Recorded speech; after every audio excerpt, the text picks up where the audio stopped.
Welcome to Video Head Cleaner, the podcast that bathes in the blood of our football enemies, and more importantly, loves a good tight end. Yeah. Oh boy. I'm so one of do your I. hosts, Kyle, And I'm Tommy, and we are reviewing the recent film, Him, the football gothic fantasy.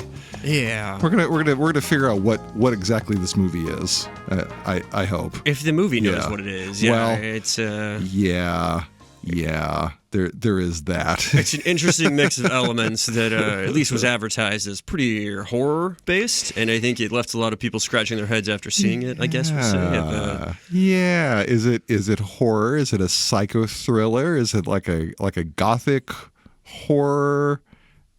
Is it all this in It's got a lot of religion undertones. Yeah. It's definitely, I mean, the main overtone is football and athletics and being the Yeah. best in the stuff. So it's All right. it's interesting. I like it. And so, we first saw this as a sneak peek film a couple weeks ago. I kind of mind dumped all of my notes on here because of that. Tommy saw it recently today, so we'll be keeping me honest on timeline or some of these things and what happens. But just for any new listeners, because I don't know if we preface this every time on the episodes, this is a full spoiler, a long form podcast. Where we basically walk through the movie via commentary and informational bits along the way.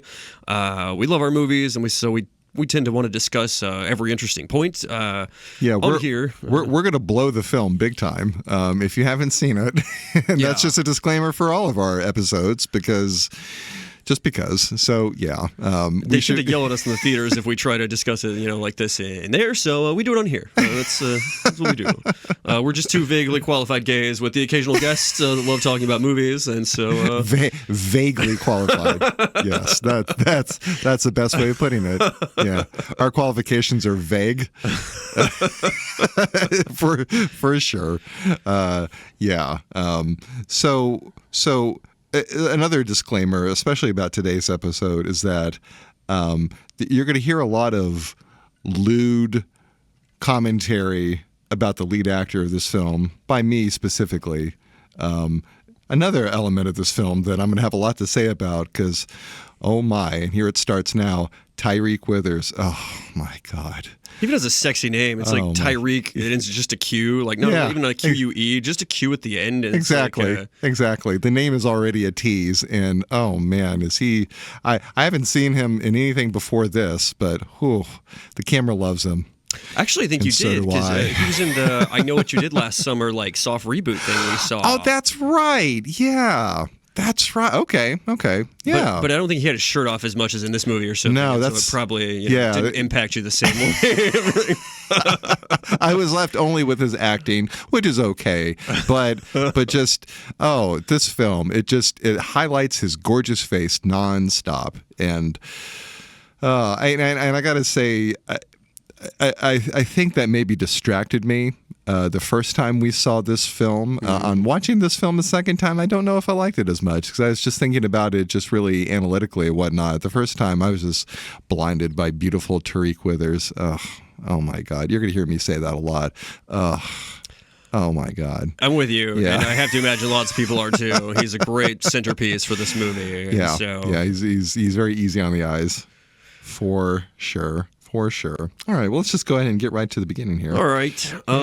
Cool. So we open on seeing a football game on TV taking place with the San Antonio Saviors versus the not important, don't get a name as far as I remember. My favorite team. Yeah. I was rooting for them. And just for the gays, or again, if you're not gay listening and not into sports, that's a fake team. There was no San Antonio Saviors. No. It's what it is. But this is the team that are... Isaiah White, played by Marlon Wayans, he plays quarterback for this team, and so he's also sort of our second main character in this. And so we see baby little Cam, who Tyreek Withers plays here, watching the game with his family, and his family is super into this. They've got the flags on the wall, they're wearing the jerseys, like this is their team. Yeah, and so the sports announcer, we hear him talking in the beginning of this montage, and he calls sports theater with real consequences, and sure. I mean, easy enough premise that we can accept, and then we also see this kind of contrasted or just directly linked to the home scene of little Cameron and his family, and we see the sports shrine that they have set up in their home, right? And so we're immediately presented with two kinds of arenas. We get the sports arena, and then we also have the religion arena, two theaters with real consequences, right? And this movie just is immediately linking the two of them. And just the fanatical culture, behind sports, because the dad's saying, like, we're going to win today. Like, even though you're not doing anything, like, I say this too for my favorite teams, especially when they're winning. You're like, yeah, we did it. And, we get a bit of identification with something larger than oneself. And we see all of the gestures of basic religious practice in this moment of intense fandom, right? So yeah, sports, religion, sports fandom, religiosity. It's this slurry immediately. Yeah, and like I mentioned, religion's going to be a big tone in this, or a motif and stuff, and so that is an interesting bit. This is shot interesting because he's like right up in front of the TV. He's maybe 5 to 8, I would guess. Yeah, he's a kid. And I think he likes it, but also like we see his dad like making him like it. Like he slaps a football in his hand, and he's like, "We are watching this. You're gonna hold this. You're gonna, you love this, don't you? Right, son?" Like, it's some indoctrination in real time, right? The kid is excited about what's happening, but there are expectations about his response that are being monitored, and the correct response is being enforced in some aggressive ways. So it's he's both in it, but he's almost kind of trapped in it in a way, right? Already, right at the beginning, because the father even like turns his head at points to like watch the TV, and so when you say trapped, that's a pretty accurate description on stuff. And speaking of which, watching the game, it's going well, but Isaiah gets hella injured, just brutally injured in a tackle, and it's gruesome. We get a little flash of this towards the end of this intro montage, and it's like his leg is basically almost severed below the knee. There's a bone protruding. Yeah, it's broken. Clearly, it's stabbed out of the flesh. It's horrible. It's a double like edged sword moment, because they do end up like on that play. They end up taking the lead and winning like 35-34 out of this.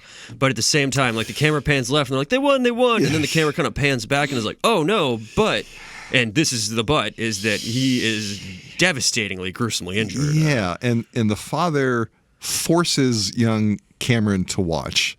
He turns away, looking off at some saviors, memorabilia, some items and whatnot. And his father forcibly turns his head to look at the TV and demands that he watches this. And it's clear that this is almost a religious rite, right? That a offering of blood has been made, and Cameron must appreciate this. He is being made to acknowledge this by his father. And directly to that point, what the father says to him is, "Look at that sacrifice. It's what it takes to win and be great." Yeah, and sacrifice and blood. Yeah, it's part of it there. Yeah, real men make sacrifices is a line from his father, and the sacrifice motif, or the theme of this, it starts early, right? This is a sacrifice, but a sacrifice as in. You perhaps take on an injury to accomplish something that's worthwhile, but it's a blood sacrifice. It's both. It's both a practice and the offering itself, right? And in the midst of his father forcing him to watch it, the father's also like hyping him up too, right? Excitedly asking, like, are you going to be the next GOAT? Are you going to be? Who are you? I'm him. Who are you? I'm him. Again, a very religious word, especially in the Christian tradition. We're getting some of that verbiage kind of spilling over into our sports fandom, right? It's right on the surface, all this stuff. And I mean, it looks like it could be a permanent sacrifice because the announcer even questions whether Isaiah is going to play again with that brutal of an injury. Yeah, this looks like a career-ending injury, borderline life-ending injury. But then we go to the opening montage of the film, and it's a two-parter. The first part being Isaiah White, the reigning champion, the old GOAT. He's the GOAT, but he's the old GOAT. Which for the gays in the sports is greatest of all time, just to call it out. Or yes, for our, I have to translate some of this. for some of our gay friends who need some. We're just very confused as to why we're calling him. I'm not even a major sports fan, but I at least have some knowledge of the terms. But just in case, greatest of all time. But again, we've already touched on some of the slippage between religiosity and sports fandom.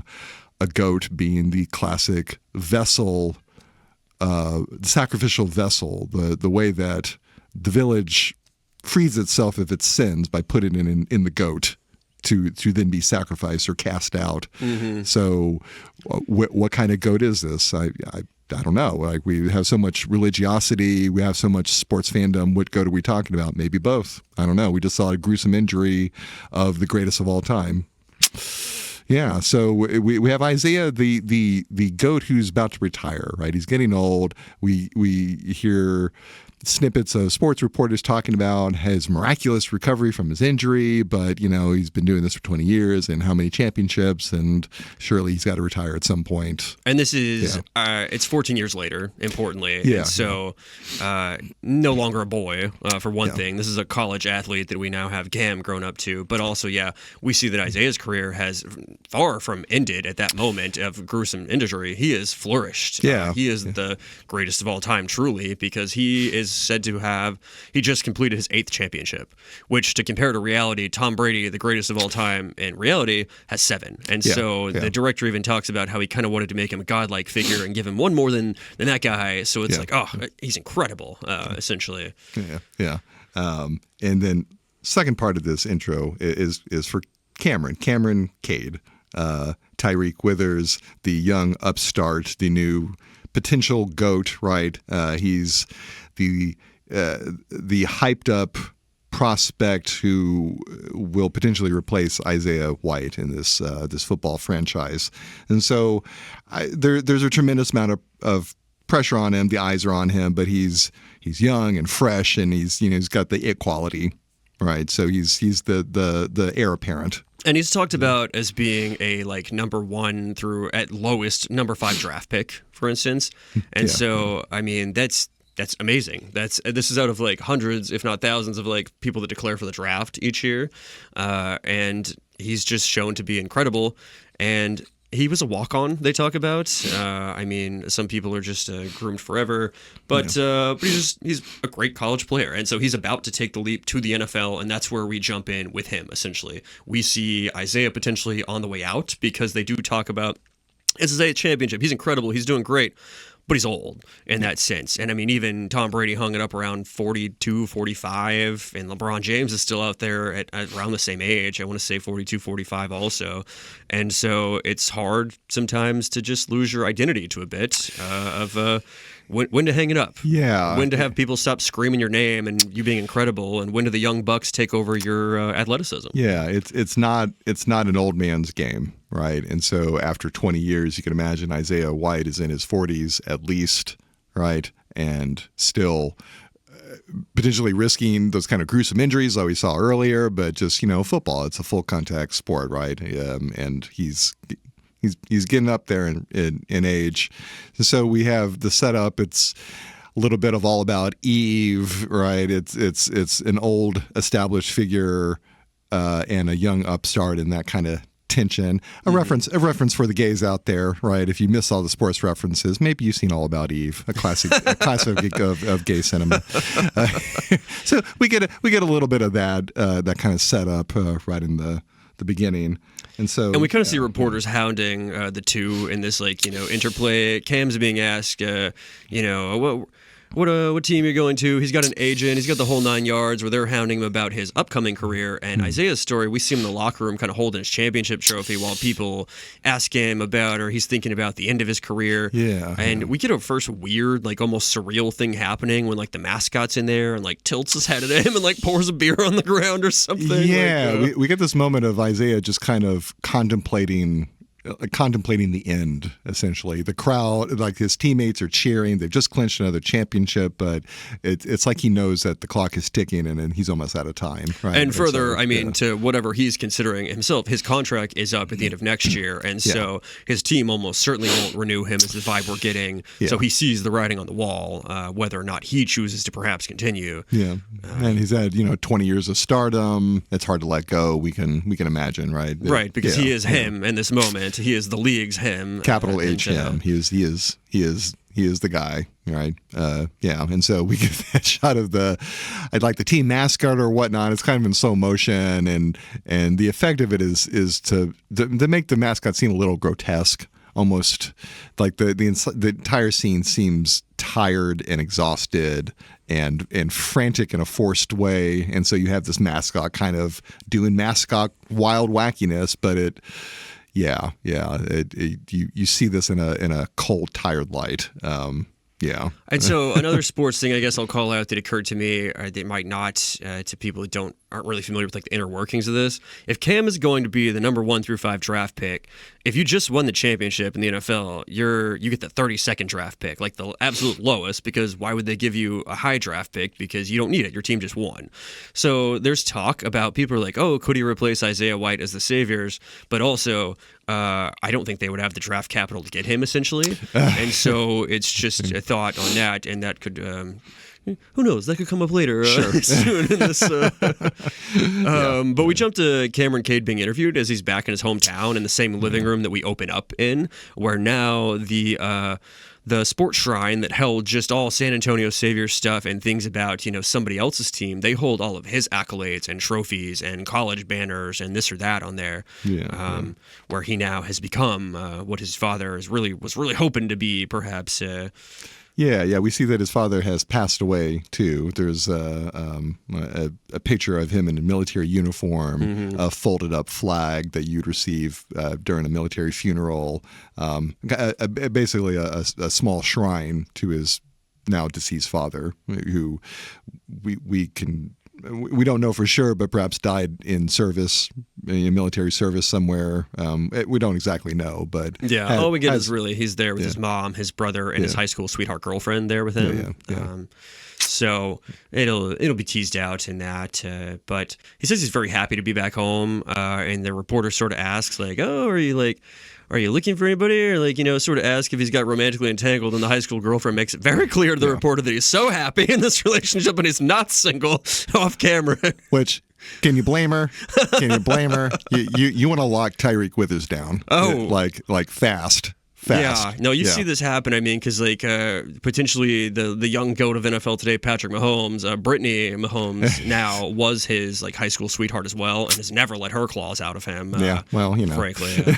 So this is not without precedent, or it could be even a knockout, sort of a little of her and all that. But when they're as beautiful as Tyreek, oh well, goodness, yeah, you dig those fingernails in, and you don't let go unless you're bucked off that ball or whatever. But today's episode is brought to you by me being horny for Tyreek Withers and soju, a wonderful Korean drink, fresh off of our episode of K-pop Demon Hunters, where we got some leftover drink here. So, right. Yeah.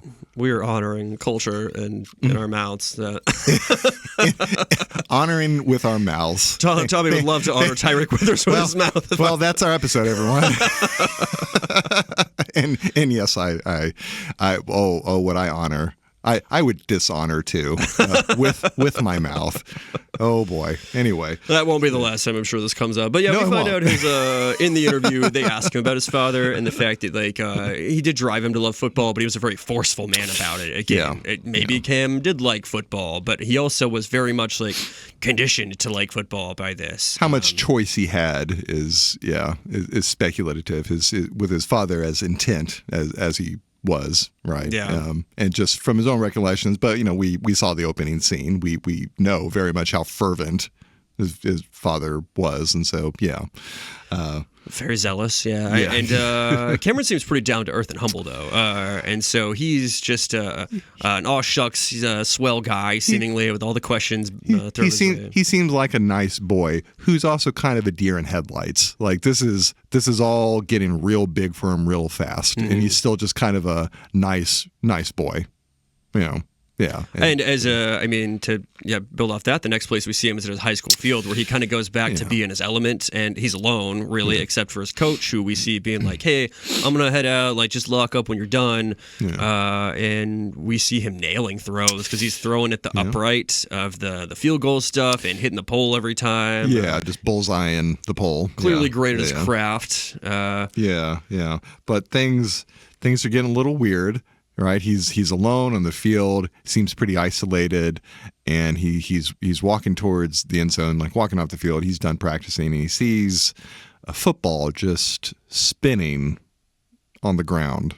Right, kind of reminiscent of like Inception. If y'all seen Inception, a big device in that, spoilers, is that if you're in your dream, you spin a top, and the top never stops spinning, and that's how you know you're dreaming. Right. Well, we get something kind of similar with this, right?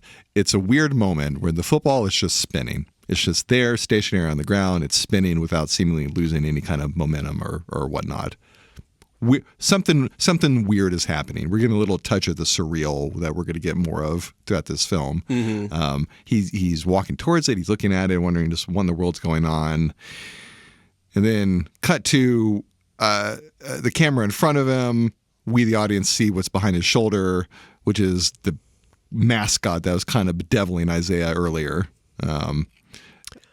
I guess the mascot, or maybe a super fan. Maybe just a super fan. He's got it's just like a weird costume, but it has like goat horns on it. It's very like horror based. But yeah, as Cameron bends down as he kind of marvels at the football, he bends down to pick it up, and he's like, "Oh, that's weird." But as he bends down, from his perspective, then we get a wide shot, and we see this person behind him with a weapon. Yeah, who very quickly just clubs him over the head with it. It looks like he's wielding like a metal pipe, and just smack, head just clocks him from surprise from behind.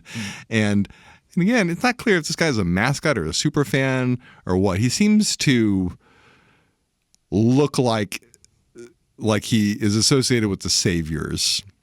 I don't know. He's kind of an odd figure. He looks like almost like the embodiment of something about the Saviors. He's hard to describe. Kind of hard to describe. He's like fully covered head to toe in like, I don't know, like Elmo texture fur, but in like weird colors, and he has like a sort of skull mask thing on. Just a very imposing, creepy figure, if nothing else. But he smacks the crap out of Cameron's head, and it takes us straight to a title scene where we see like basically the X-rays or like the damage that has been done with this this blow, and it's bad. Like he has more than a concussion. He's like cracked his skull in ways that have to be like stapled back, and they describe it as a traumatic brain injury. So concussed at least, but he has a gnarly scar on his scalp, a number of stitches. After the opening graphics, where we see X-rays of skulls and brains, and whatnot, it invokes quite the ongoing controversy about traumatic brain injury in professional football, right? So.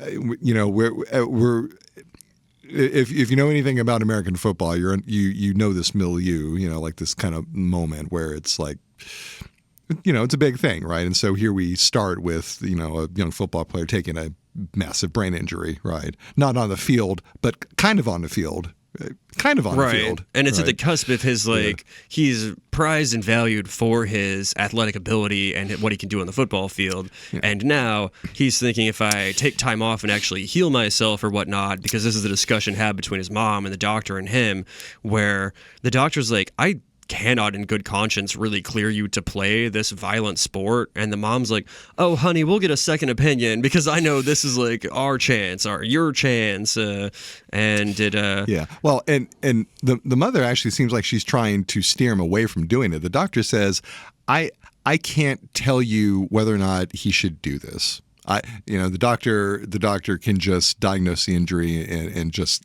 keep it at that, right, as far as what you should do after this. But she said weeks to years to recover, and if he took that time, again, his moment will have passed, essentially.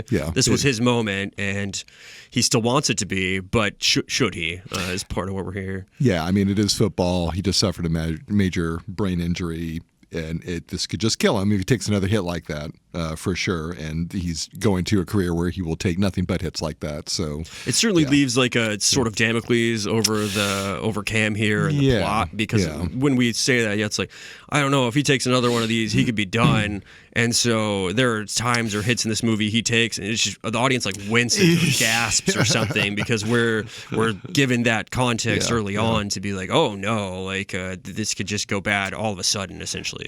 And Cam, he doesn't exactly look well. He looks pretty obviously dazed, maybe just by the stress of this, but also he really does seem like he's in a fog. Like the injury is still quite fresh. He very much hasn't fully recovered. In the doctor's office, he's kind of dazed. It cuts to him going through a crowd of fans and paparazzi or whatnot, and he seems super dazed at this point. And I mean, concussions make you sensitive to light. There's a lot of camera flash bulbs going off, and so he's definitely like, he's wincing, don't do that. Wincing at the onslaught of fame, but also just physical pain from traumatic brain injury and loud noises, people grabbing at him and doing stuff and just wanting to have a piece of him, like quite literally. And again, it's another interesting moment when two separate things are kind of aggressively merged, right? In the beginning of the film, we have football fandom and religiosity, and now we have traumatic brain injury and celebrity.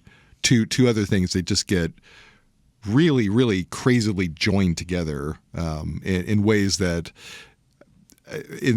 as we see, we can see how they inform each other, right? But in this film, these are the ingredients that we have, right? And this is a moment when, like two more primary ingredients are introduced, paired to, right? Kind of.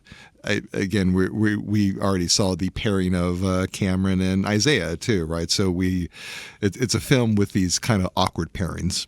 Yeah, and this is over and over again what he's at, where this is happening, where people are, flashing cameras at him and whatnot, is called the Combine. And again, as a gay translation here for sports, essentially when you are going to be declaring for the draft, whether in football or other things, you may show up to these events, and in NFL it's called the Combine, where you're going to do a bunch of stuff. You're going to run a 40-yard dash. If you're a quarterback, you're going to see how well you can throw. If you're a receiver, you'll see how well you can catch.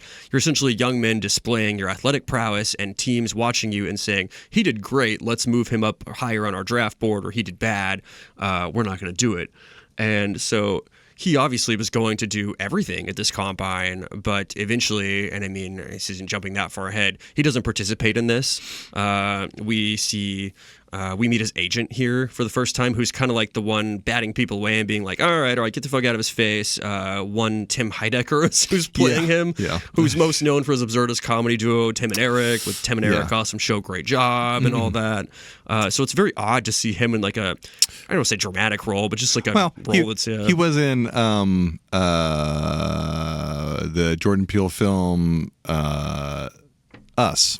Oh, yeah. He was Us. He was one of the friends of the... That's true. He was, like the neighbor or something in that. Lead family who's replaced by a doppelganger. Spoiler. We're just spoiling everything today. Oh, my goodness. But yeah, interesting to have that happen. Cameron Staples are visible as he's like sort of in this like tunnel of people. And as he's sort of in the back where he's now with his entourage, with his family and his friends, he's in a barber chair where his like barber / friend friend maybe is like fine-tuning his hair, but it's also a very nerve-wracking moment because his staples being so visible and the guy's like running this thing all over it and around his head and doing stuff. Like they're trying to get his look correct, and in the process they keep running up against his injury. A very symbolic scene, right? The thing that's really holding him back now is this is something wrong with his head. And physically perhaps, but maybe his way of thinking is wrong, right? We've already seen these crazy moments of weird sports fandom already, and we're not even that far into the film, right? So, kind of like whether or not he was suffering from just the onslaught of fame or a concussion right now. It's like, what's his problem? Is his look correct or incorrect, or is it just he's still suffering from an injury? Like, again, two things that could be happening at the same time, right? There's a lot of things happening at the same time for poor Cameron. Oh, all this stuff is like fame just crashing upon him. Like he's the rocks and these are the waves, because he's got his entourage there. Like I said, they're all talking almost around him. We see his phone in front of him where almost everyone he's ever known is texting him, like either "Are you all right?" or about his upcoming career and stuff. His phone is blowing up, and his brother is arguing for him to keep going forward, and his mother is arguing for him to slow down. You're injured, and his manager is not exactly helping.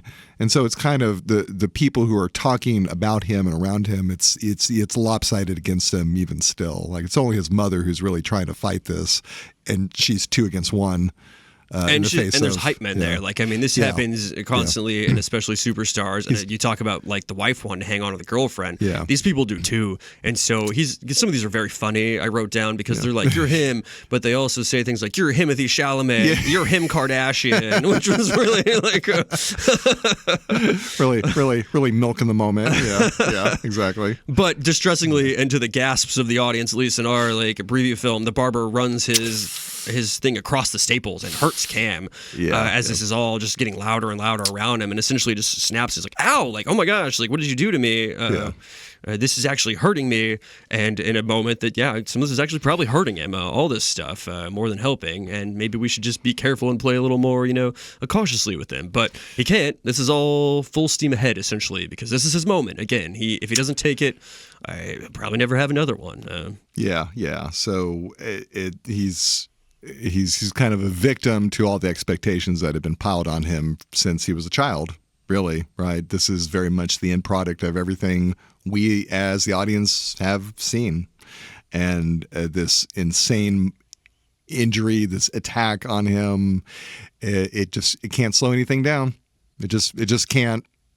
Poor kid. Like, this is one moment. So no, and I mean, in sports culture, you often have to be like super tough. And whenever they're like, "Are you okay?" after they hurt him, he says he's fine and that he's had worse hits on the field, which almost certainly can't be true, mind you. But his agent right after that goes out there and says the same line to reporters when they're like, "Why isn't he at the combine?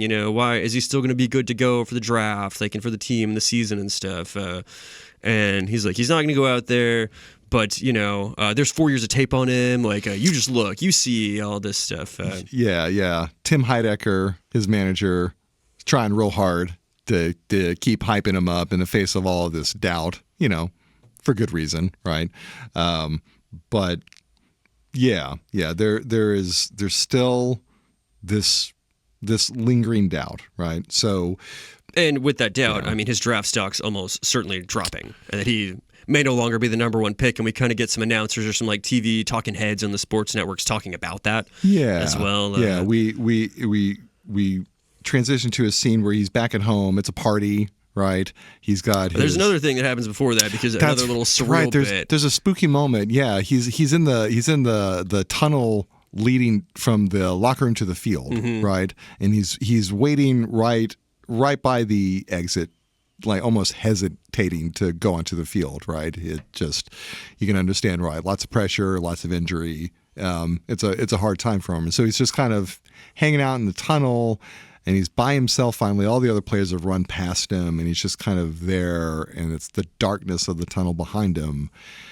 And he feels a presence there. It's like we're not really quite sure. We hear sounds. It almost sounds like a goat, like an actual animal goat. Right. Somebody else is behind him, and we've already seen how bad that can be. Well, as we discover, it is a someone else. It's not an actual goat. It's just a crazy super fan who's apparently there in the tunnel, like somehow got there. Yeah, he's in full body paint. He snuck past security somehow, and he's like, he looks a crazy look on his face. He looks sweaty and ragged and just wild-eyed. Yeah. And you've seen this just this afternoon. Doesn't he get him to sign his forehead or something? He signs a weird place on this person. Yeah. It's just another one of those things about how fame and being him means that you got some weird-ass people around you, and like a cult, essentially. A religion may form around you as...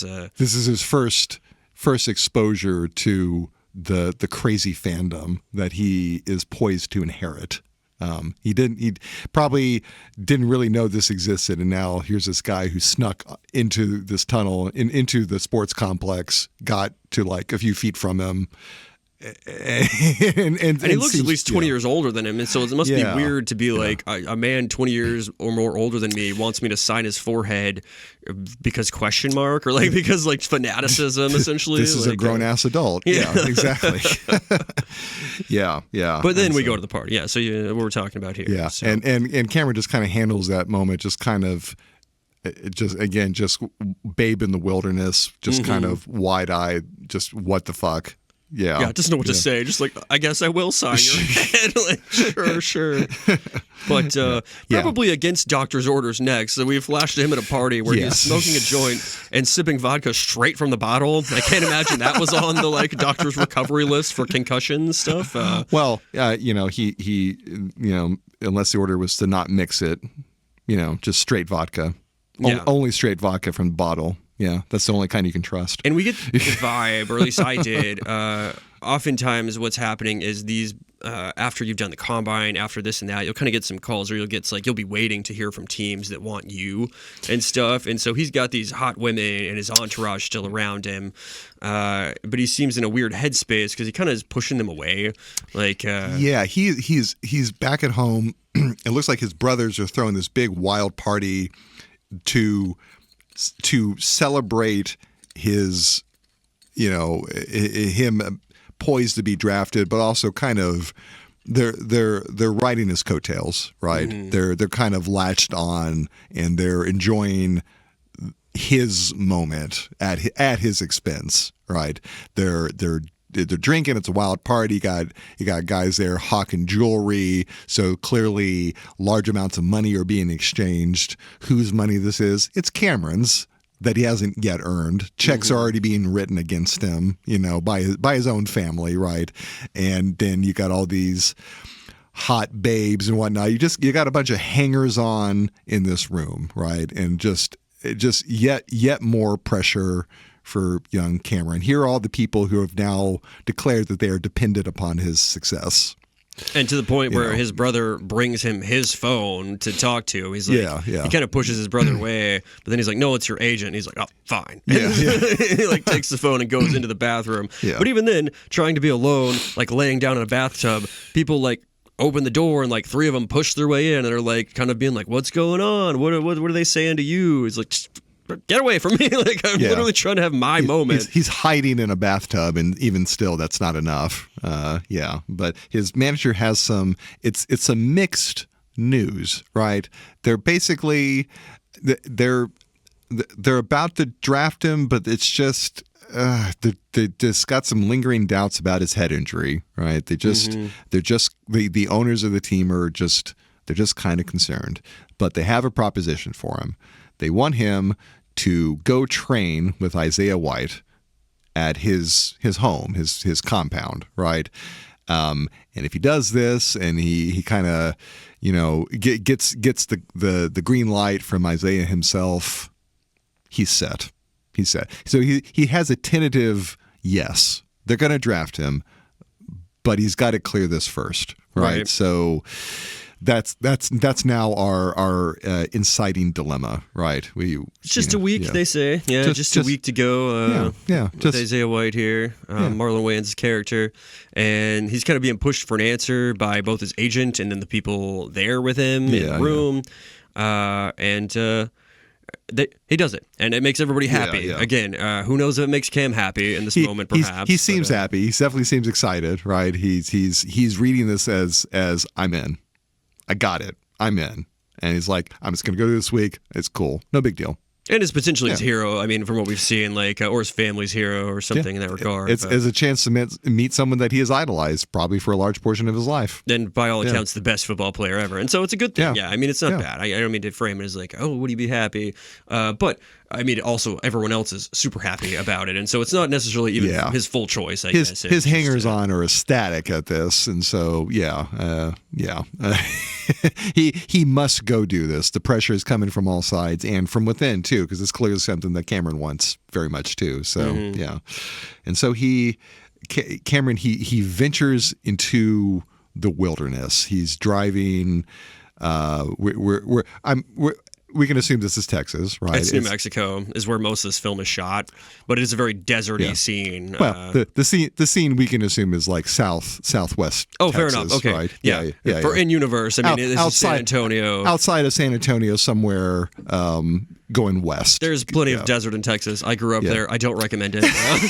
1 star. Would not do again. Yeah, exactly. I grew up where there are literal tumbleweeds, armadillos, roadrunners, like all these things that are just hilarious and quaint to so many people. Not as cute as it seems. Yeah. No, it's not. Dirt that blows up at you all the time.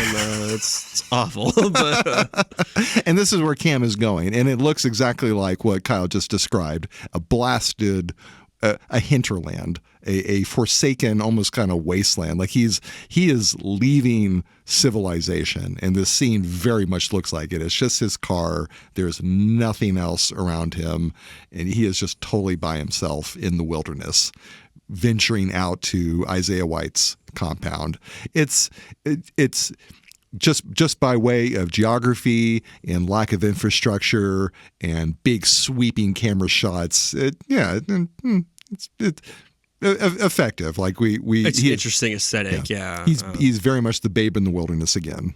Right. And he's in the like an SUV with his agent, right? That's who's like with him, sort of dropping him off. Is that correct? Like, oh yeah, that's right. Because he is dropped off at the house. Yeah, right. Yeah. So he's but not before. Not before we go through the outer ring of super devotees and super fans, and it is honestly kind of a ragtag cult that has just formed around Isaiah White, especially now that word's gotten out that he will probably retire within like one more season.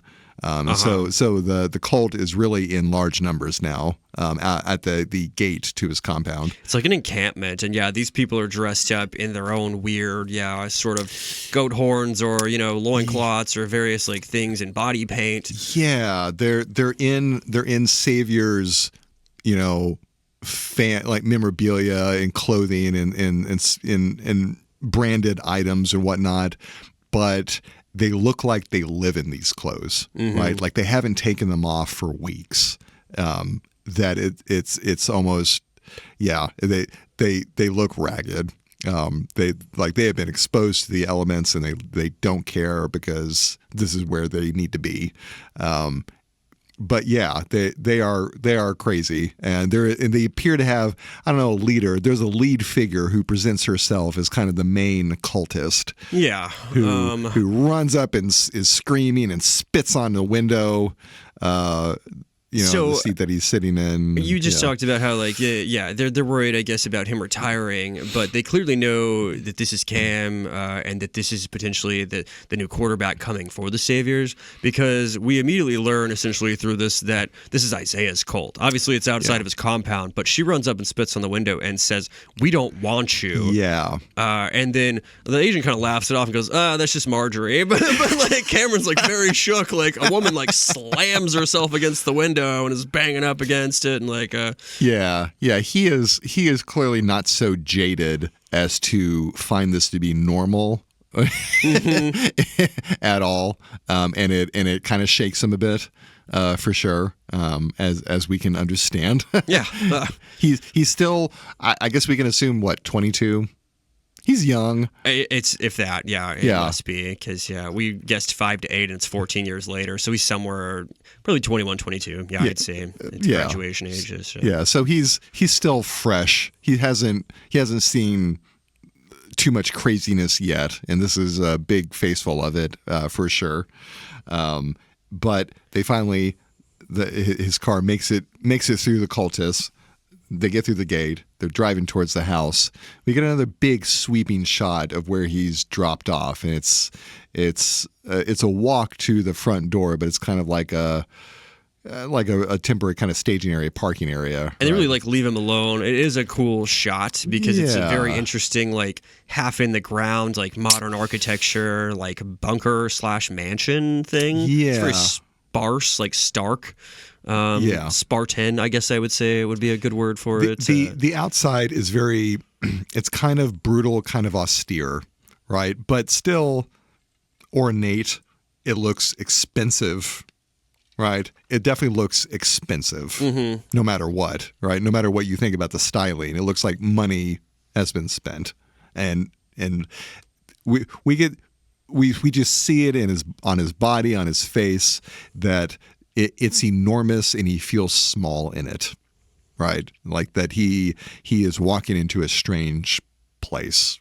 And he kind of is, and it's enormous no matter what it is, and he's in the middle of the nowhere too, and he was dropped off, so he doesn't have enough. He doesn't have a car. He's very much. Again, this is where it starts taking on a real gothic quality, right? It starts kind of feeling like Dracula, like he's a young innocent who's approaching Dracula's castle without knowing what he's doing or what he's getting into. Because he's not welcomed either. He's lets himself into this big weird house in a way that it's like Belle and the Beast the Dracula thing or something. Exactly, like Beauty and the Beast. Yeah, exactly. Another great gothic fable, right? But no one is at the front door to greet him. No one is apparently even aware that he's there. He brings in Amazon packages that have acquired outside the front doors, right? So you get the sense that no one has been to the front door in who knows how long. And immediately upon entering, it is a big spooky vibe, and flanking him on either sides are massive portraits of two people, which appear to be Isaiah and Lady Gaga. Wow, Lady Gaga's in this film. No, she's not in this film. We can infer that there are two portraits flanking the hallway. On his right, Isaiah; on his left, we can assume that it's his wife. We haven't been introduced to this person yet, but we can assume, right? The lady of the house, yes, the manor. But he looks around, and he kind of makes his way through some rooms, again, still just alone, and he finds a display with the 8 championships rings and an MVP trophy Isaiah won, and he kind of is just looking at it. He's marveling in a sense of I guess thinking probably things like, wow, this is what fame and riches and everything gets you, and maybe this could be what I have and stuff. This first part of the house that he's walking through, there are various treasures and trophies on display, and very much so. There are works of art. There are things that just look expensive, but then also 8 championship trophies set up in a room with a very prominent display, right? It's definitely meant to be attention getting, and it gets his attention, right? That he's basically walking into what he wants his life to be 20 years from now, more or less. This is at least the appearance of everything he wants. Kind of a taste of it, but especially the trophies too, right? It's here it is. This is everything he wants. This is what he wants to accomplish, and it's just right there, right? So, it's a very dramatic moment for him. He's visibly just kind of overwhelmed by it, right? Just really is taken aback by all this. It's very close to him now, right? He's not watching this from the other side of a TV, right? It's still kind of the other side of a glass screen. Right, it's in a trophy case, so he's looking through glass at it, but it's closer. It's closer than ever, more real than it's ever been.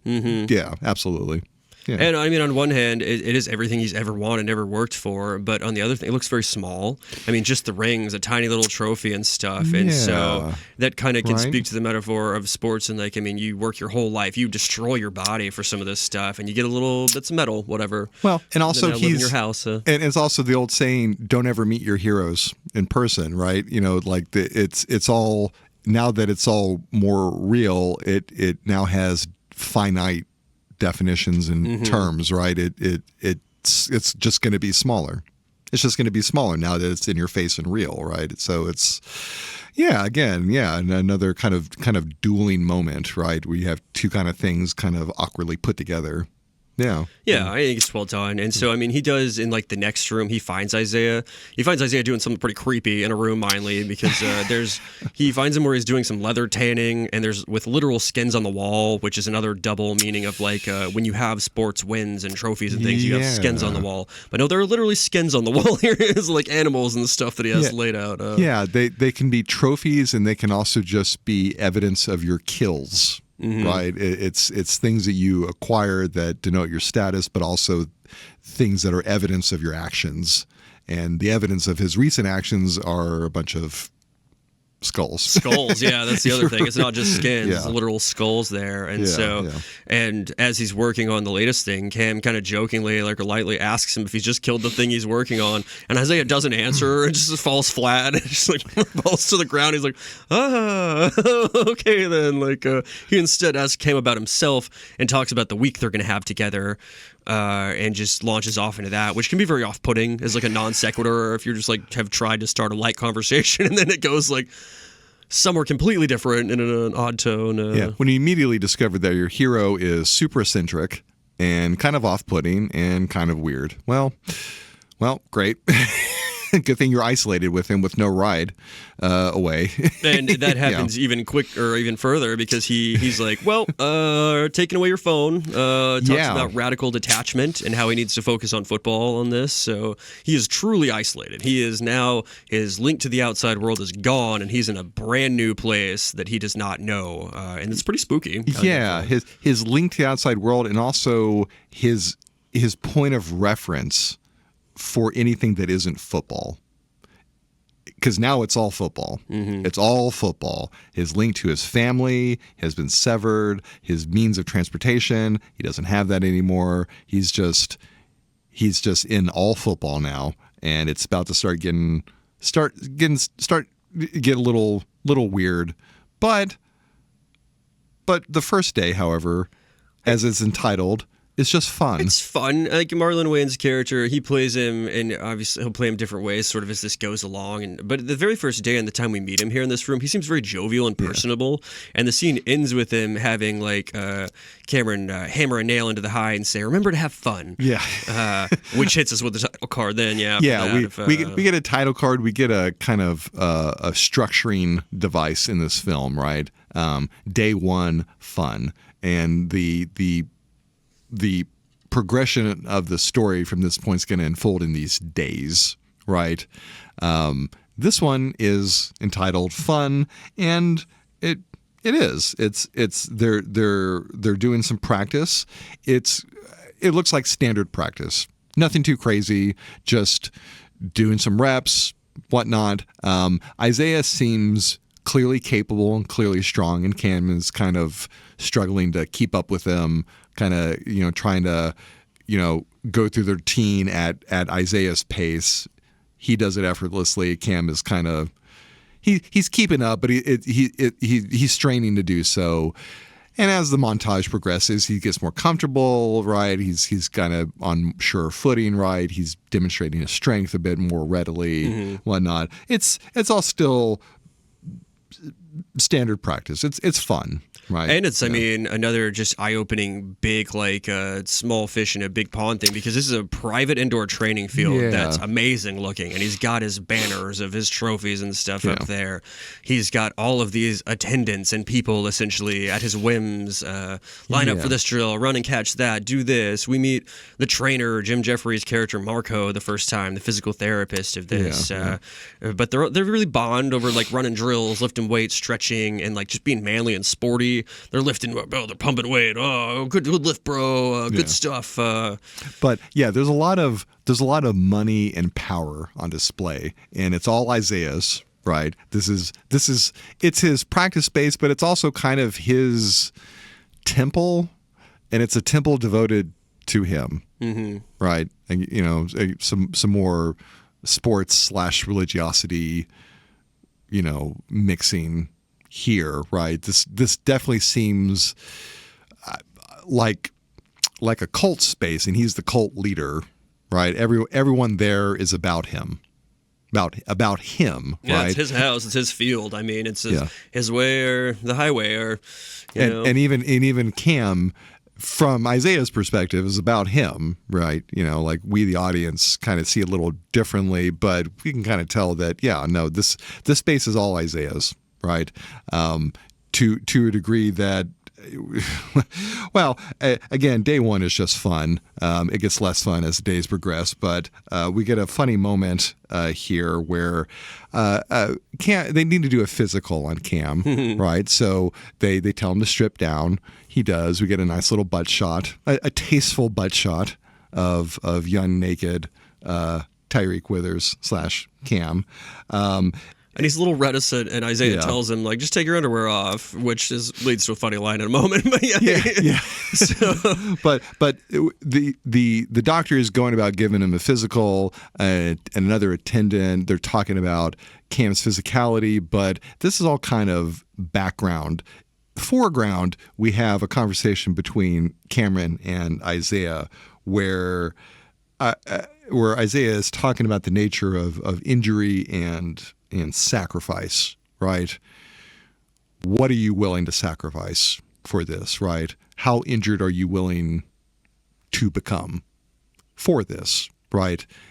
It's just kind of lightly philosophical, right? But just talking about the nature of especially taking on this role, right? You're going to have to sacrifice a lot. You're probably going to be injured, and he kind of gives Cameron a warning.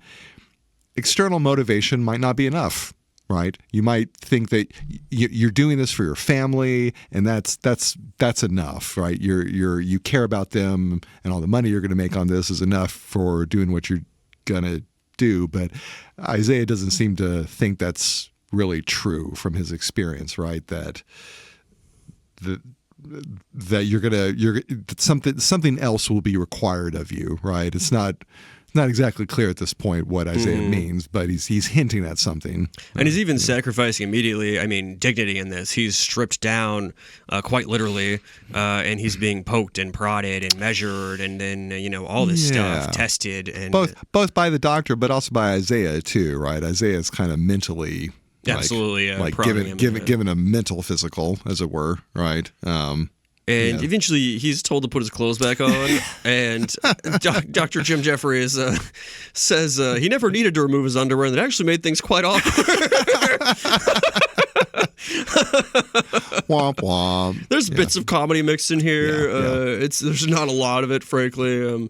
We'll get to that. I know some people's complaints with the movie are like that's striking a balance between comedy and horror and lots of things. But when you cast like Tim Heidecker and Jim Jeffries as like two of probably the main 5 or 6 roles, you got to give them something or at least to play with, I imagine. Yeah. Here. So it's sure. It's a funny bit. Somewhere around here, we also meet Mrs. White, the Lady Gaga, or really she reminds me, seeing her up close, as Yolandi Visser of the Die Antwoord band, like the grungy-looking blonde without eyebrows, because she kind of looks like she doesn't have eyebrows. They're kind of like painted or like whited out, if anything, on top. It's kind of like Yolandi plus Fergie from the Black Eyed Peas, right? It's like a more weird-looking Fergie or a more glamorous-looking Yolandi, right? Depending on how you want to think about it. Because her head's not like shaved on the side. It is a nice head of hair she has, but it's just very odd look. It's off-putting for sure. She has an intense look, and I guess you could say it's glamorous. I don't know if it's beautiful. It's glamorous, but it's intense, and she has a very on look. It's very draggy. Yeah. Like I've seen queens with this aesthetic and stuff for sure. Because things are like caked. Like I mentioned, her eyebrows or her face. Like she is, and you talk gothic. Like she's very pale. Situation going on. Exactly. Her name's Elsie, by the way. She introduces herself to Cam, and she. It's kind of a funny scene. We see her. She's clearly an influencer. She's making a post about some product that she's hawking. As we discover, it's kind of like Gwyneth Paltrow's Goop Jade Egg, where shove it up your vagina, and it apparently has curative and medicinal properties. And at the end of the scene, she hands him a jagged, sharp-looking jade obelisk that apparently he's supposed to shove up his ass. Right, because he's like, where do I put this? Yeah. I don't have a vagina. She's like, oh, you'll know. You'll figure it out. Yeah, she says, "You'll know," and then waits a moment. You shove it up your ass, because apparently it wasn't gonna. Cameron was gonna resist understanding this. Bless his heart. Yeah, She says she's going out of town. Yeah, and she'll see him later. After But this, but in the conversation, it's interesting. She just very casually, just kind of in the midst of saying any number of other things, just says, "Oh, and transitions of power are never peaceful." She very much. She is nobody's fool. She kind of like she's an influence, and you kind of think, oh, she's just kind of a ditzy wife of a football celebrity. But she understands what's going on. This is a transition of power, right? This is one despot handing off power to another despot, and she gets it.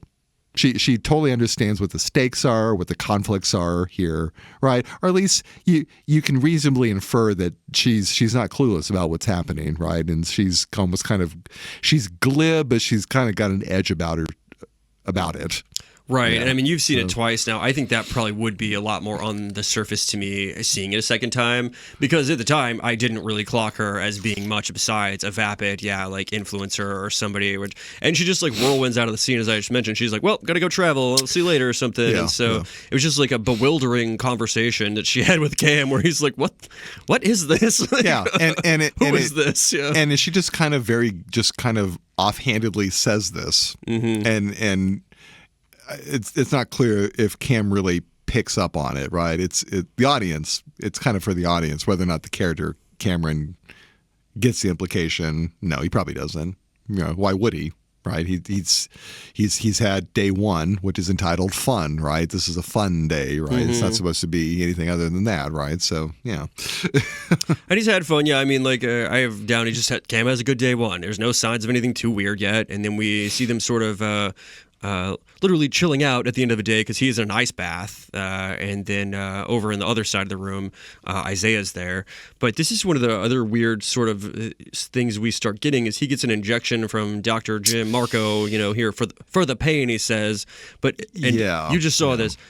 He doesn't really warn him about it, does he? Like it kind of just like gets shoved in there? Or no. Is the first one? He's just kind of like, here you go, you'll need this. And then just stabs him, injects them.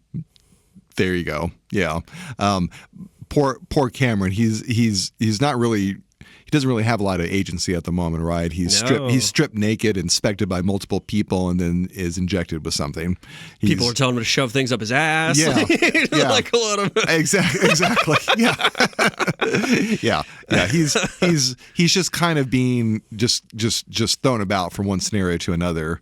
Not exactly in control, or it has light control. light control. Yeah. Yeah.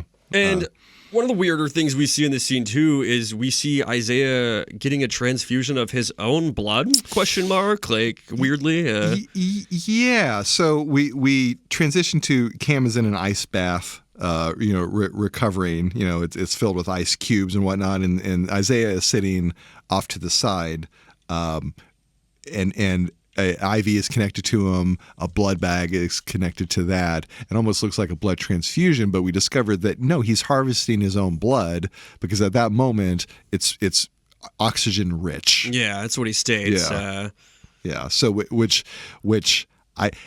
someone write in, tell me if this is common practice in professional sports. I've never heard of this. It seems extreme. I guess it kind of makes sense, but it's just, wow, that's extreme.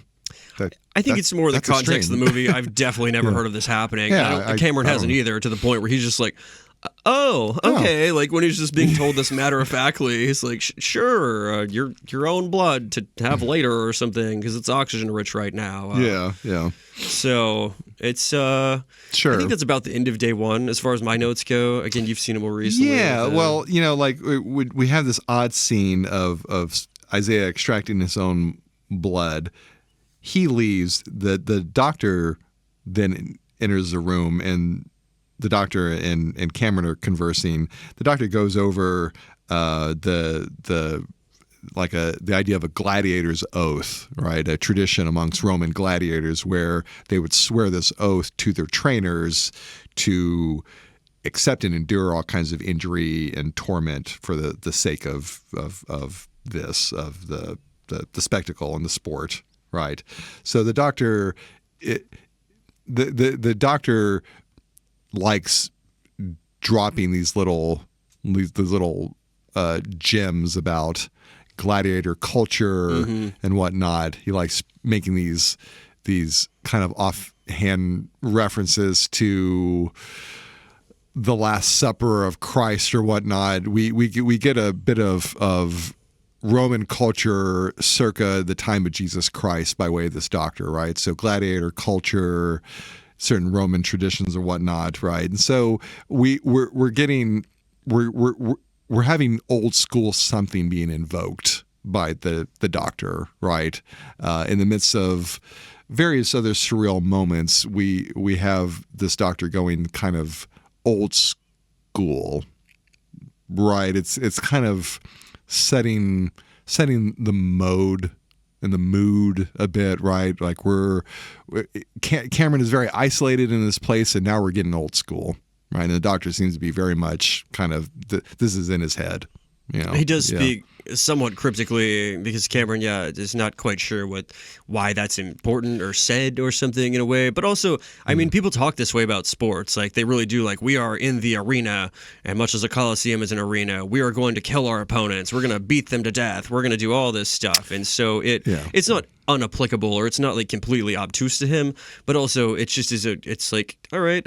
Cool, buddy. Yeah. and I think just in terms of like as a narrative device, right? It's we've had notions of blood sacrifice already introduced, right? And it's just kind of furthering that tone, right? We're going to an ancient place with this. Mm. What this is, we don't still quite know, but we're going there, and it's old, ancient, you know, something. Yeah. We in the scene with Cameron kind of submerging himself in the water, just kind of like a moment of solitude that's immediately interrupted by someone yanking him out and yelling at him. He's already in his football uniform. We get the sense that this is the next day. It's another ice bath, and it just kind of blended into, like, one day just kind of blended into the other, and suddenly he's frantically getting out and going to the field, and now it's day 2. We get another title card. Poise. Poise. P-O-I-S-E. Poise, right? So, and they have some really cool scene transitions, and like, I will say this is just a beautifully visually shot movie, and like a lot of things, it's just surreal is a great way to describe it, but like the use of light, and especially the color red, I want to say in this movie is very interesting and well done. There's some attention to the aesthetic. Right, there's some attention to the symbolism inherent in things like this. Right, we get a lot of red color symbolism for sure. Absolutely. And so, poise, day 2. Right, it's more training. Right, this time it's Cameron and Isaiah. They're running through the wilderness that surrounds this complex. Mm-hmm. It's hot. It's desolate. It's West Texas. It's cactus and scrub grass and sand and rocks and hot sun, and that's it. Not a tree to be seen. Yeah, no, not a breeze at all. No respite from the elements. Isaiah doesn't seem terribly fazed by it. Cameron, however, very much is. He's running, trying to keep up. Eventually, just has to stop. Pukes. Doesn't look good. We cut to him just lying on his back, hyperventilating, just staring at the sun, just looking like he's dying. It's not a good moment. And in the midst of all this, he's kind of hallucinating. Yeah, he's just from exposure and deprivation. He's hallucinating his own murder by the guy that clubbed him earlier, right? The same from behind. Dude, it's the same guy who who appears to have found him and is just murdering him, and then it cuts to Isaiah having found him He's got this big old like hammer spike weapon thing. Yeah, that he yeah. got him with earlier. It looks real old. It's an old, ancient looking warhammer, basically, right? With a blunt side, but then a sharp spike on the other side, like a hammer, but then it's a killing weapon. However, it's a hallucination. It's Isaiah standing there. His voice sounds distant, becomes less so as Cameron kind of comes to. Isaiah offers him water. He's basically rescuing him in a way that it's just rich with like primordial symbolism, right? Like the offering of water as a gesture of like primitive kindness, right? It's almost, again, kind of religious, kind of like the Good Samaritan kind of moment, right? The tone, the pacing of it, give it a kind of religiosity to it. No, absolutely. Yeah. It super does. And I mean, it's worth mentioning at this point, I mean, the hallucinations and not being sure what's like real at any given moment is kind of going to like permeate this movie. And it's part of it because the brain trauma.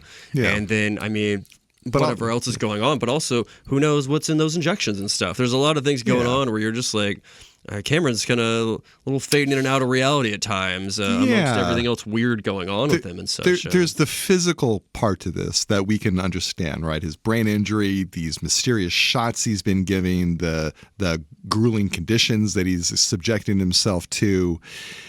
But then there's also just the scenario that he's in, right? Everything about this scenario is itself just kind of crazy, right? And the person who seems to be at the center of this, Isaiah, seems to be kind of crazy too, right? And so his ability to discern what's real and what isn't is just, it's being attacked from both sides, just coming and going, right? Just he has no clear referential point for normal reality, right? You know, he's getting swallowed up into football in a dramatic way, right? Will it annihilate him? I don't know. It seems to be taking a toll, right? So, and it still seems benevolent. I mean, like you said, Isaiah kind of helps him out. But the next thing I think we see is they're back at the indoor training center. Is this correct? Where we get five unknowns sort of introduced. Where Cam's like, "Who are these guys?" So. Yeah, Cameron, he's still kind of ragged from their run, right? He's sitting on the bench. It's that indoor training facility, basically almost like a half football field in size. And Isaiah approaches him and starts up a conversation about it starts asking a number of questions, right? Like if you could never injure or never tire, which would you choose, right? You know, which would you prefer? Of course, Cameron's answer is, I would prefer not to be injured, right? And injuries stop any number of great players. It's kind of way of him admitting that he's tired, or Isaiah he hears this and how he responds, like, you're tired. And kind of proceeds to mock him about it, like, oh, well, you know, okay, I'm going to go out into the field and practice, but, you know, if you're tired, well, you know, just go ahead and stay here, okay? I'm going to go out and practice, okay? And that's when we see a pack of like 5 volunteers walking towards them. Cameron doesn't know who they are, is immediately kind of worried, like, wait, who the hell are they? Like, who are these guys? And Isaiah doesn't really say what they're about, right? Just they're just volunteers to help. I think he calls them free agents. Yeah, like they're free agents, undrafted or unattached or something. But I mean, free agents can be a little. But the implication of that being is that has Isaiah invited competition into this kind of, you know, training, like personal training for him, right? Or other gladiators that have to prove themselves, because if you're a free agent, you're trying to get on a team. You need to prove yourself as a man, as a whatever, your prowess, your ability. Yeah, so Cameron picks up on this. He's immediately kind of worried about this. But Isaiah, he has a scenario in mind for Cameron. Cameron's he's gonna throw the ball. He's gonna do some practices where he spins around, throws the ball to, and he you know, he the wants receivers. He wants one of the receivers to catch it, right? One of these free agents, right? But there's a twist. One of the volunteers is going to stand near the auto football thrower, right? I don't know the actual name of this thing, right? I have down here the white one. It's just this. the white free agent he takes a position by their mechanical football thrower, their football launcher. This is called a jugs machine. Just as a machine? fun Teddy reference. Or I don't know. It's an acronym, mind you, but it just it calls to mind. Yeah. So he takes a position. What, jugs machine? Is that what you call it? We still don't really know what's going on, but Isaiah he starts, you know, making calls, throwing the ball to Cameron. He's got to start performing, right? And to just describe that for the audience, the machine it's two like really quickly rotating wheels, and you feed a football into it, and it goes out. So in theory, if you're a wide receiver and you have a buddy there that doesn't have a great throwing arm or something, or a coach, you know, an older, pudgier coach, he just feeds the balls in and it shoots it down the field to you, and so you can catch it. Yeah. But at high speeds. It's high speeds because it goes very far. Yeah. That is not what this is going to be used for quite at this moment. Well, it'll be used for high speeds. Yeah, well. So the scenario that Isaiah has cooked up for Cameron is that every time that Cameron misses a throw, his fault, the receiver's fault, whatever. At any time one of these throws is missed, the white free agent. We're just what are we going to call him? We're going to call him facial. We're going to call him. Yeah, I don't know. He's already not the best looking person, but he's about to get a lot worse looking. He's going to be a lot less pretty soon. Every single time Cam misses, this guy has to take a high speed automated football launch to the face at close proximity. Basically, he is being punished every time Cameron misses his throw by taking a high-speed football to the face. And he doesn't volunteer for it. He runs over and puts his arms behind his back and is like, let's go, boss, to Isaiah. He eagerly volunteers. There's no hesitation to this guy at all. He's not acting like he's being forced. He's happy to do it. And boy, does he take some high-speed footballs to the face. Cameron... And once he understands what the scenario is, it clearly starts unnerving him. He starts missing more, and this guy is just getting pummeled every time Cameron misses.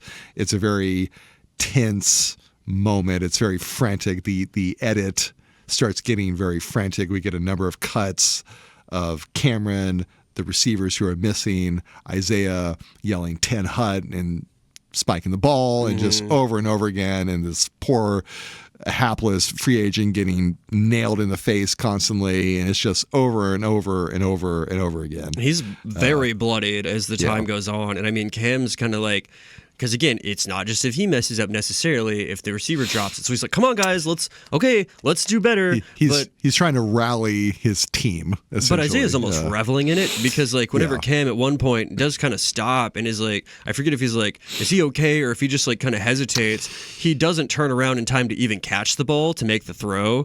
Isaiah doesn't care. He's like, well, hit old that guy again, old white messed up face, and has no mercy for it, because this is the drill. This is Isaiah's sort of game of the moment to mess with Cam's head, and boy does it. Cameron kind of breaks with this weird scenario, and Isaiah loudly and angrily calls him out, right? You know, do you have what it takes? Are you willing to do this? Are you willing to make these sacrifices? And tells him what you're doing as a quarterback. You all the glory is yours, but so is all the defeat. Right? Those are the stakes, right? You get the revel and victory, but whenever anything goes wrong, that's on you. That's you, right? Again, it's it's like, what kind of goat are we talking about, right? Are we talking about the greatest of all time, or are we talking about the vessel of our sins? That we free ourselves of, right? And it's very true. The quarterback, among sports, there's usually a position that's more important than the other. Like you may say in baseball, it's the pitcher because he's got the ball in his hands. He's got the control of the game. But in the quarterback's case, in football, it's absolutely him. It's just all the other people play a part and a role, much like his other teammates, his receivers, and this guy, just being pummeled in the face play. But he's the one. He's got the ball in his hands. He makes the plays. And so it's being driven into him. Yeah, like this is responsibility. This is leadership. This is being responsible for your teams. Yeah, injuries or hurts or whatever else as well. And it's accurate. It's a brutal, brutal lesson and something that Cam was not prepared for because day one was fun. Yeah. And this is not so much fun anymore. Are we having fun yet? Yeah. And again, the name of this day is poise. Poise is right. It's how you carry yourself, right? And that is what Cameron's education on this day is about, right? Isaiah is trying to get him into a certain posture, right? Both physically, but also again mentally, right? It's about a certain kind of mental poise, right? How do you carry yourself in the face of what Isaiah is arguing you must do for this, right? You make your body respond under pressure, but how do you make your mind respond? It's again, right? It's two competing notions of this, right? Kind of like goat, right? Like what do we mean by poise, right? This is kind of the mental conditioning, right? The indoctrination into this, right? But also the initiation into it. It's more. There's more religion at stake than just football, right? This is. Well, it's certainly blood else. sacrifice again. Yeah. I mean, especially by the end of it all, our poor Jug's sacrifice here is not only bloodied, he's lost a tooth. His eye is swollen shut on one side. It's not Cameron's necessarily blood sacrifice this time or anything, but it was for him. It was for his sake. And for your sins. Yeah. I mean, this is literally another religion straight up for Cameron's sins. Somebody else was sacrificed and blood here, much like in the Old Testament and such. Yeah, exactly. Yeah.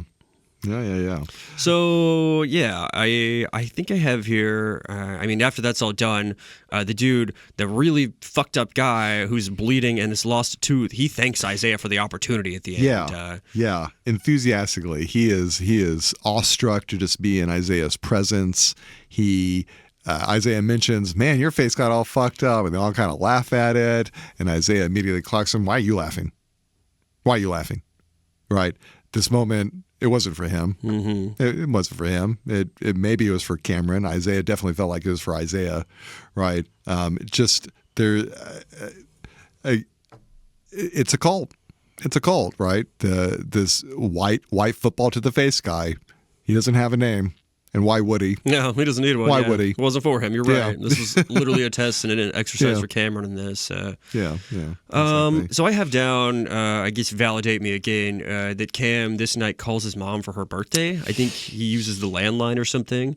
But in the face of really weird and fucked up day, he kind of calls his mom and wants to get a slice of home or little bit of... This is after the beginning of day 3, which is entitled Leadership. We get another big title card, right?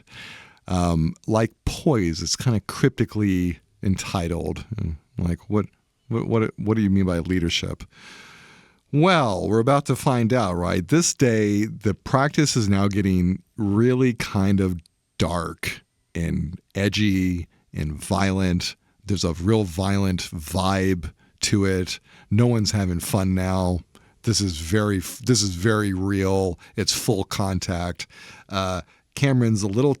He takes a really hard hit by another one of these free agents, and he's kind of taken aback by it. He's a little surprised that this is as full contact as it is. He was thinking this is just practice again, but nope, it's gotten super real. He gets hit real hard. We get a we get like the camera, the scene transitions from a normal perspective to suddenly like an X-ray. X-ray, yeah. We see his brain kind of shaking. We see the stitches and sutures straining under the impact. This hasn't been like the one, but it was a big ugly hit, and we get to see some evidence of it by way of this X-ray perspective. Yeah, it's like a Mortal Kombat modern game, or like a Sniper Elite game, the player where you see what's happening inside the body. And the audience we were in for the preview just winced and gasped at this like constantly, because again, we're on edge. Like he's got a head injury and his head is like slamming into the turf, and people are just full contact going at him and just laughing afterwards, being like, haha, football. And we're like, oh no, our protagonist, like poor sweet beautiful Cameron. And Cameron is he's taken aback by how aggressive it has gotten in this practice session, and Isaiah grabs his helmet, gets in his face, his face mask, and is calling him out, and just reading him to filth. Right? Are you doing this because your daddy didn't love you enough and you need validation? And is that why you're here? It just really trying to get in his head. He says he knew he was soft and he has to be better and stuff. Yeah, like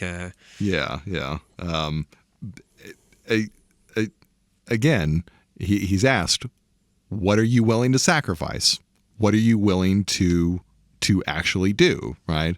Like, what are you willing to sacrifice? And to which Cam responds, everything. I that's how much he wants it. Like he's still really in it. And so he kind of he ups his game, right? He's like, fine, fuck it. Like I'm gonna get hella aggressive too, right? Like that's where I am. That's what's going on. I'm gonna fuck someone up, right? And so the next play starts. Ball snapped, and he tackles someone really hard. And well, just we get like they almost frame this in a way where we think it could be Cam, because we see another X-ray shot. It doesn't show who's who initially. We see two helmets' heads just slam together in a massively painful thing. And so the audience gasped again because we're like, oh, Cameron! He just died or something. Like he fell back. He's on his back. He's twitching. Yeah, he's seizing fully. But the player's still standing, takes off their helmet, reveals that it's Cameron, and he just headbutt this guy hard. And this guy, he is responding in the classic like sudden brain injury way. He's convulsing, he's twitching, his arms are in front of him in the classic defensive posture that someone can take when they suffer a really severe brain injury. Like their hands, like their fingers are kind of bending back, but their hands are in front of them as like a protective gesture. Well, it curls up like a bug dying almost, or something like that. Yeah, it looks real bad. It's very visceral, and you feel it. This is a film that's all about injury, and the prospect of injury is always just being teased. And now that it's happened, it's just it's almost pornographic how excessive. Oh my God, yeah. And it's another duality moment, because like Cameron is really excited. He basically he did the thing. He's like, oh, you called me soft, you called me a pussy, but he says, Isaiah, come get your boys. He's a dead body. And he's like sort of stomping away, walking the other direction, while we, the audience, and anybody with any sort of perspective on this is like, that man needs immediate medical help and might be messed up for life. Yeah. But in his own little gladiator coliseum, he just defeated an opponent. That's all he cares about in that moment. That's what sports is, and that's what he's being told to do. Yeah. We had this moment in the previous scene where we have guy taking footballs to the face, and after that moment has ended, Cam rushes over to help him. Right? He's still concerned about these kind of injuries on the field. Now, not so much. Right? Maybe he's not even all that concerned about his own ongoing injury, but he's reveling in what he has done to this other player. And honestly, so is everyone else there, especially Isaiah. Isaiah, it shows how proud he is of Cam now. And they frame it. It is interesting. The training field goes silent when this happens. Like Cameron's like, yeah, like I killed him. And we think he might have overdone it for a moment. But then Isaiah says, there he is, indicating that's exactly what he wanted out of Cam. Yeah. And we see people just celebrating him at that moment and going. So So he is invited to learn the wrong lesson here, as far as our perspective. But again, he is in football now, right? He doesn't have a phone, he doesn't have a car, he doesn't have a way out. He is in football, and from Isaiah's perspective, this is what it's about. This is what it's about, right? It's fucking someone up on the field and celebrating that you were victorious. You're still standing, he's not. That's it. Yeah. And that's the lesson. And we see Cameron starting to embody this or practice it, or he is acknowledging the lesson that this is. Right? Like it's. Like he this is his initiation, right? And he's now performed his first act of sacrifice, right? And it's kind of his like surrogate father figure. Again, his father's dead. This is his like hero or something, and so he's trying to impress him. And when the guy's like basically giving him positive feedback for doing this versus negative feedback for giving a shit if your teammate's hurt or if random people are being hurt. Again, you're right. Learning all the wrong lessons, and the reinforcement is going the wrong way of what probably a good human might be used to. And I think this is the first like violent act on Cameron's part, right? It's the first time that he's really hurt someone, and so it's a real kind of tipping point moment, right? Like is he the same person that he was before that, right? I don't know. He seems to be in a state of flux at this point. Let's see. So later. Let's see. The next thing I had was that we see Marjorie of the Colts and two of her fully white body painted Horn Colt members outside looking in at Cam. This could be, again, maybe there's something in between there. But let's see. Oh, that's right. We have a scene of him walking the halls. And this is where I became convinced that the way you have to understand this film is that it's a gothic horror film. This is the castle, essentially. Yeah, he's basically roaming the castle, and he's by himself, or he thinks that he is, and he hears all kind of strange things. He's hallucinating, right? He thinks that he sees paparazzi, and then once again, weird, menacing mascot guy is behind him with a plastic bag, suffocating him. Oh yeah. And just when he thinks he's about to suffocate and die, it just all disappears, and we discover no, it's just hallucination this whole time. But this is becoming more of a thing, right? Like he's hallucinating, or is he having kind of premonitions almost? It's not clear, but something strange is happening to him. For sure, right? Just this moment of strangeness as he again wanders this kind of like, it's like Dracula's castle, castle horrors, all kinds of terrible things lurking around every corner and in every shadow, right? And he gets a little exposure to that, right? Again, it's gothic horror. He's like in a haunted house or a haunted castle. And then I think that happens, the Marjorie thing, because we do see her at some point here, whether now or in the very, very near future of the film, looking in at him and stuff, essentially flagging again that she's out there. Yeah. And that we don't want you, if you recall. So let's see. We transition to him. Isn't the sauna relaxing? Well, no, at the one phone. There's there's a landline this is what I mentioned earlier, that he can use to dial out. He finally calls home. He's talking with his brother, with his mother, right? But it's a moment where he's actually rejoining the outside world for a brief, a very, very brief moment. But he's interrupted by the doctor, Marco, who kind of busts him. Violating protocol, right? Of not, sequestering himself for the sake of football. they talk a bit. The doctor wistfully tells him, "Never kill yourself for a job," which it sounds understandable. He talks about how he has sacrificed a lot just to be Isaiah's personal doctor. A very humorous moment. He bemoans that he never gets to see his kids, his wife and his kids. And when pressed upon how many kids he has, he admits he doesn't have any kids. I don't have any kids. But he wouldn't be able to see him anyway. So like because I'm working my job. I don't exactly. have kids, so exactly. I can't see him. So. It's just another little Jim Jeffries moment. little gem there. Yeah, exactly. I think he does another cryptic warning or something too. Like he's very he mentions a line that a shame to see how well I've prepared you. To which Cameron asks, "For what?" Right. We can kind of we could feel comfortable acknowledging that he's being prepared for something. We still don't really quite we don't necessarily quite know. We know that weird stuff is happening, but it's cryptic still. Doesn't he get another shot here too? I mean, that's part of the trainer's deal. He might not, but yeah. Well, the doctor is definitely throwing back some pills at this moment. He seems kind of bleary-eyed. I think he's actually eating pills in this scene. So he's kind of an interesting figure in a way that he seems to be sympathetic to Cam, but also just whether from the pills or whatever, he's just bemoaning or bemusing about.